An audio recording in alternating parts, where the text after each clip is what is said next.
Hey, so if your Instagram Reels are not working, don't worry, let's see how you can fix it. So the first thing you have to do, just force close the Instagram app and after that, restart your iPhone. To do this, just press the volume up button once, then volume down button, and then press and hold the power button until the Apple logo appears. These steps actually fixes most temporary glitches.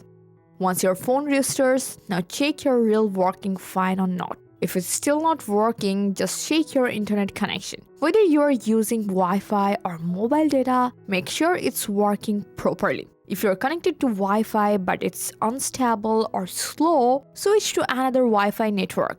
If your internet is working fine but reels are still not loading, the next thing you should do is check for an app update. So just open the App Store, search for Instagram and see if any update is available. If yes, just update the app and open it again.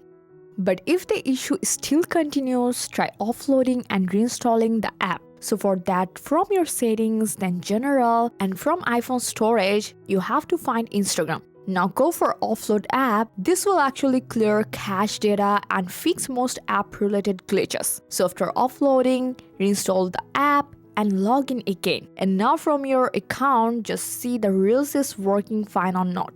But if none of these methods work for you, the last thing to check is the Instagram server status. Now open any browser and search for Instagram server status. Now open one of the results and check the graph. If you see a spike in reports, it means many users are facing the same issue. In that case, you just need to wait until Instagram fixes the problem from their side. And that's it. I hope one of these solutions work for you. Thanks for watching.